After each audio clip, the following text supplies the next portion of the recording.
বাবাহারা মেয়েদের দায়িত্বটা কিন্তু একটু বেশিই থাকে।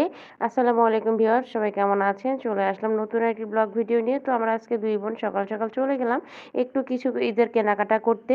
আর কেনাকাটা বলতে গেলে ঈদের আসলে এগুলো বাজার ছিল, হাট বাজার যেগুলোকে বলা হয়। তো আমরা ২ বোন চলে গেলাম। আম্মু আমাদের লিস্ট করে দিয়েছিল কি, কি লাগবে যেহেতু আমরা শ্বশুরবাড়ি চলে যাব। তো আসছিলাম তার আগে আম্মুর সাথে দেখা করার জন্য। তো তার আগে এসে ভাবলাম যে আমাদের কিছু যে কাজগুলো আছে সেগুলো একটু সেরে দিয়ে যাই। এতে আম্মুর নিজের অনেকটা হেল্প হয়ে যাবে। যেহেতু আম্মু আসলে একা, একা থাকে। এজন্য আমরা ২ বোন চলে গেলাম একদম সকাল, সকাল কিন্তু বাজার করতে। সকাল, সকাল বললে একটু ভুল হয়ে যায়। ৯টা থেকে ৯টার পর, পর আমরা কিন্তু চলে গেছিলাম। তো দেখেন আমাদের কিন্তু এটা গ্রামের রাস্তা কত বেশি সুন্দর। যারা শহরে থাকেন তাদের কিন্তু এই ভিডিওটা দেখলে অনেক বেশি মনটা ভালো হয়ে যাবে। তো আমরা কিন্তু কথা বলতে, বলতে অলরেডি কিন্তু একদম মেইন রোডে চলে আসছি।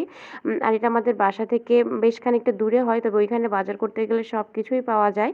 আর সবকিছুর দাম যেরকম কম থাকে বা সীমিত দাম এবং মানে পাইকারি বাজার তো। প্লাস পাশাপাশি সবকিছু অনেক মানসম্মত পাওয়া যায়। যা খুশি তাই মানে সবকিছুই চাহিদা মতো পাওয়া যায়। তো এইজন্য এটা আসলে দিলুয়াবাড়ি বাজার। আমরা চলে গেছিলাম দিলুয়াবাড়িতে বাজার করতে। গিয়ে কিন্তু আমরা প্রয়োজন মতো আম্মু এক কথায় যা লিস্ট করে দিয়েছিল সেই অনুযায়ী কিন্তু আমরা বাজার নিচ্ছিলাম। তো এই দোকানটা থেকে কিন্তু আমি বাজার করি। এইখানে যে ছেলেটাকে ভিডিওতে আসলে দেখা যাচ্ছিল। ওই ছেলেটা কিন্তু মানে অনেকটাই আন্তরিক, এত বেশি আন্তরিক, অনেক সুন্দর ব্যবহার। বিশেষ করে মানুষের ব্যবহারেই তো অনেক কিছু হয়, তাই না? ব্যবহার অনেক ভালো। তো এজন্য আমি কিন্তু বাসায় গেলে আমি যখনই যাই আম্মুকেও বলে আসছি, ছেলেকেও বলে রাখা আছে যে আম্মু যখন মাসের বাজারগুলো করে তখন কিন্তু ওই দোকান থেকেই বেশি বাজার করে বেশিরভাগ ক্ষেত্রেই। তো আমরা তারপরে মুরগি কিনতে গিয়েছিলাম। মুরগি কিনছিলাম। তবে মুরগির আসলে ডিটেইলস দেখানো যাবে না, এতে কিন্তু ব্ল্যাক কনটেন্ট চলে আসে। তো দেখেন তারপর তরমুজ কিনতে চলে গেলাম। আর তরমুজ নাকি এভাবে বাড়ি দিয়ে নাকি কিনলে নাকি বোঝা যায়। তো আমি তো এভাবে ট্রাই করে কেনার চেষ্টা করছি। আর নিয়ে নিলাম একটা তরমুজ আমিও। ৫ কেজি প্লাস ছিল। মানে ৬ কেজি, মানে প্রায় ৬ কেজি ওজন ছিল। যেহেতু আমাদের বাড়িতেও মানুষজন খুব বেশি একটা না, তারপরেও এটা আমরা নিয়ে নিয়েছি।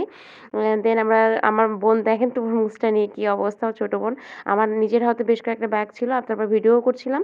তো ও কিন্তু তরমুজটা নিয়ে একদম হাঁপিয়ে গেছে এরকম। তো আমরা তো কথা বলতে, বলতে ভ্যানে উঠে গেছি। দেখেন ব্যাগ-ট্যাগ ধরে নিয়ে বেশ কিছু ব্যাগ আমরা ২ বোন চলে আসতেছি। বাসার উদ্দেশ্যে রওনা হয়েছি।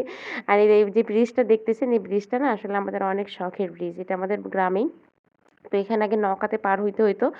দেন এই ব্রিজটা কিন্তু আমাদের অনেক স্বপ্নের। এটার জন্য আমাদের যোগাযোগ ব্যবস্থা বলেন, যাওয়া আসা সবকিছুটাই অনেক বেশি সহজ হয়ে গিয়েছে। আর এই তো আমার সেই গ্রাম।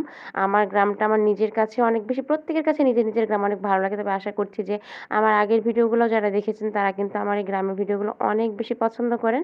দেখেন একদম মাঠের মাঝখান দিয়ে রাস্তা। আর বিশেষ করে যখন বন্যার সময় পানি থাকে, ২ পাশ দিয়ে এত পানি থাকে, এত সুন্দর।